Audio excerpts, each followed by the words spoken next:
तो हम आप लोग को समुच पढ़ाएंगे और समुच को अंग्रेजी में क्या बोलते हैं, सेट बोलते हैं। ये 11th का चैप्टर है और बहुत ही महत्वपूर्ण है।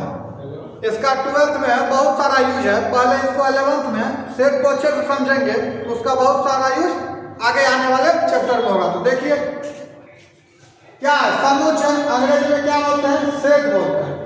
और सेट का परिभाषा क्या है, अवयव या वस्तुओं के सुपरिभाषित संग्रह को क्या बोलते हैं, समुच बोलते हैं। अब इसमें एक नया आ गया ये शब्द कि सुपरिभाषित क्या होता है।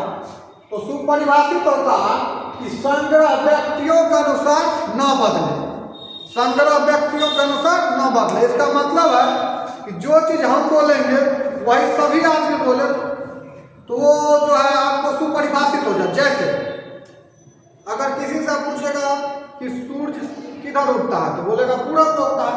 कोई भी आदमी से पूछेगा तो सभी आदमी यही बोलेगा कि सूर्य जो है पूरब में उगता है और पश्चिम में डूबता है।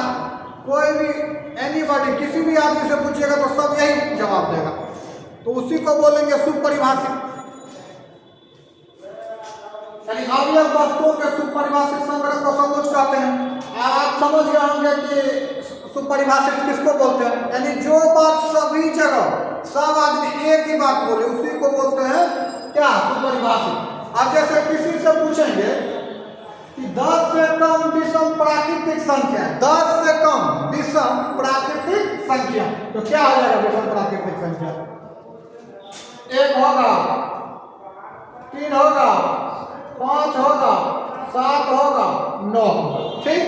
अब कोई भी अगर किसी भी आदमी को पूछेंगे कि 10 से कम विषम प्राकृतिक संख्या बताओ तो यही बताएगा कि इसके अलावा भी और कुछ बोल देगा, इसके अलावा तो कुछ नहीं बोलेगा। जो भी जो भी व्यक्ति से पूछेंगे सब बोलेगा कि 1 होता है, 3 होता है, 5 होता है, 7 होता है और 9 होता है। इसके अलावा तो कुछ नहीं बोल सकता। इसीलिए तो क्या बोलेंगे कि ये जो लिखा हुआ ये सुपरिभाषित है। क्या है, यानी ये क्या है, सुपरिभाषित है, सुपरिभाषित। फिर अब देखिए, और दूसरा क्वेश्चन है कि 2 सबसे अच्छे एक्टर, मान लीजिए हमको पसंद है, मान लीजिए अजय देवगन, अक्षय कुमार।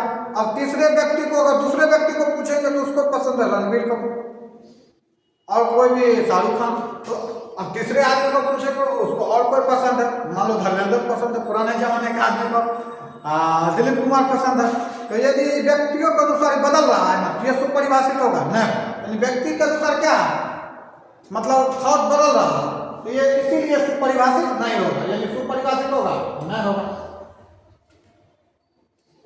अब बोला दुनिया के 3 सबसे प्यारे जानवर, मान लीजिए हमको मान लीजिए कोई जानवर पसंद है, मान लीजिए हमको पसंद है गाय पसंद है, ठीक, बिल्ली पसंद है, चूहा पसंद है, मान लीजिए। अब दूसरे व्यक्ति को ये पसंद है, दूसरा चीज पसंद है, शेर पसंद है, भालू पसंद है, तो यानी व्यक्ति के अनुसार बदल रहा है, इसीलिए क्या है, सुपरिभाषित होगा, ये भी नहीं होगा। अब देखिए x यानी समीकरण दिया है x² बराबर 25 का हल, x² 25 का हल क्या हो जाएगा, x² बराबर 25, तो x बराबर रूट अंडर में 25 जाएगा, ठीक। और ये यहाँ पे प्लस माइनस लगता है, एगो प्लस माइनस, यानी एगो प्लस 5 आएगा, एगो माइनस 5 आएगा, एगो प्लस 5 आएगा और एगो माइनस 5। यानी कोई भी व्यक्ति को अगर ये देंगे समीकरण कि x² बराबर 25 का हल क्या होगा तो यही जवाब देगा कि कुछ और दे देगा, 3 दे देगा कि 4 देगा, सभी यही देगा। इसीलिए क्या देगा, सुपरिभाषित हो जाएगा, यानी ये सुपरिभाषित हो जाएगा। अब देखिए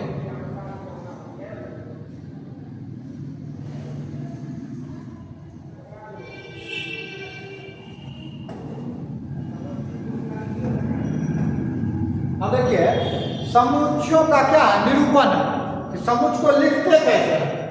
तो इसका जो है 2 रूप होता है, एक होता है ग्लोस्टर रूप या इसका दूसरा नाम है सारणीबद्ध रूप और दूसरा है समुच्च निर्माण रूप। क्या है दूसरा, समुच्च निर्माण, इसको अंग्रेजी बोलते हैं सेट बिल्डर फॉर्म, ठीक। अब देखिए ये रोस्टर रूप में दिया हुआ है, इसको क्या बोल रहा है, हमको समुच्च निर्माण रूप में लिखो। अब देखिए अच्छा एक चीज ये समझ लीजिए, अगर दैट होता है। क्या होता है? Such that. अगर ऐसा लिखा रहेगा कहीं तो उसका मतलब समझिएगा सच दैट। ठीक। अब देखिए समुद्र निर्माण में हमको लिखना है, रोस्टर क्या दिया हुआ है? 1 है, 3 है, 5 है, 7 है, 9, या इसको उल्टा भी लिख सकते हैं कि 3 7 9 1 5, उससे कोई दिक्कत नहीं है। यानी अवयवों की संख्या सेम है लेकिन आगे पीछे लिखा रहे तो उससे हमको कोई दिक्कत नहीं। अगर इसको लिखना तो ऐसे लिखेंगे, देखिए मंझली कोष्ठ लगा देंगे। ठीक। तो मंझली कोष्ठ ऐसे लगाएंगे, ऐसे लिखेंगे x सच दैट x मतलब क्या?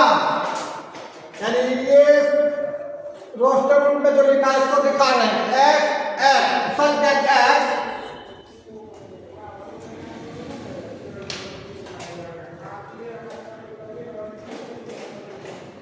विषम प्राकृतिक संख्याएं है। हमारी तो घेरा लगा देना, यानी घेरा लगा देना, लिखेंगे x इंप्लाइड है। इसका मतलब समझ जाइए, ये जो लिखा है इसका मतलब क्या? इंप्लाइड है बोला जाता है। ठीक। और x सच दैट x विषम प्राकृतिक संख्या है। अब इसको लिखना है। दूसरा क्वेश्चन है कि a e i o u, हम लोग जानते हैं कि इंग्लिश अल्फाबेट का क्या वॉवल है, इसको ऐसे लिख सकते हैं x सच दैट x अंग्रेजी वर्णमाला के स्वर है। घेरा लगा देंगे। इसको ए आई ओ कैसे लिखे कि x सच दैट x अंग्रेजी वर्णमाला के क्या है? स्वर है। यानी रोस्टर रूप में था, हम उसको कैसे भी लिख दिए? समुच्चय निर्माण रूप में लिख दिए। चलिए अब जैसे 2 3 है, अब इसको लिखना रहे तो इसको कैसे लिखेंगे? ऐसे x सच दैट x। अब देखिए 12 को तोड़िए, 6 को तोड़िए, 6 को तोड़ेंगे तो 2 3 या 6, यानी x सच दैट x, यानी x सच दैट x 6 के आवाज, 6 के आवाज गुणनखंड है।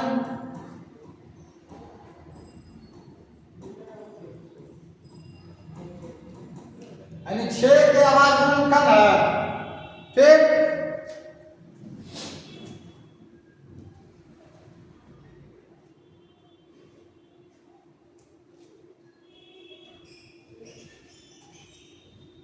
यहाँ पे कॉमा लगा लीजिएगा यहाँ पे। अब देखिए 3 को -3 है,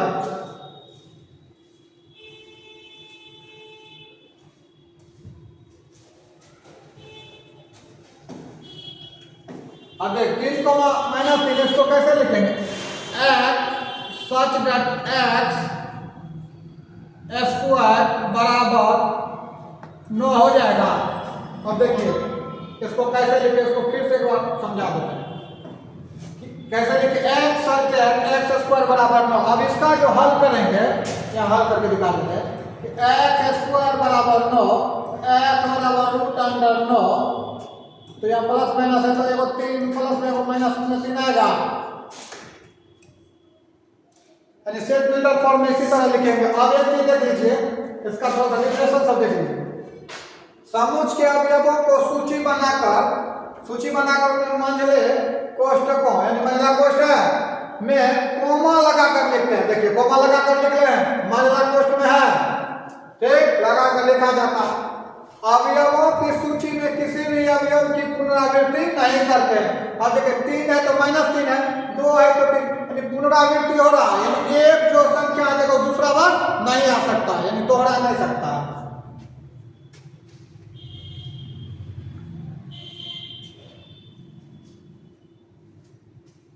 अवयवों को किसी भी क्रम में लिखा जा सकता है। जैसे देखिए 2 3 1 4 ऐसे भी लिखा जा सकता है, या 1 2 3 4, यानी किसी या 4 3 तो एक किसी भी तरह लिखेंगे उससे कोई दिक्कत परेशानी नहीं होगी। ठीक, अब देखिए इस विधि में मंझले कोष्ठकों में अवयवों के लिए x या कोई और संकेत, मान लीजिए को संकेत लिखना है तो मान लीजिए इसको हम a से भी डिनोट कर सकते हैं, b से भी कर सकते हैं, x से भी कर सकते हैं, जो मन करे उससे करिए, उससे कोई दिक्कत नहीं होगी। इस विधि में मंझले कोष्ठकों में अवयवों के लिए x या कोई और संकेत लेकर उनका गुणधर्म लिखा जाता है। ठीक, आशा करते हैं कि आप लोग समझ गए होंगे और अच्छे तरह के समझिएगा, और इसका अगला लेक्चर भी बहुत जल्दी आप लोग को देखने को मिलेगा। ठीक है, तब तक के लिए धन्यवाद, मिलते हैं। ठीक है।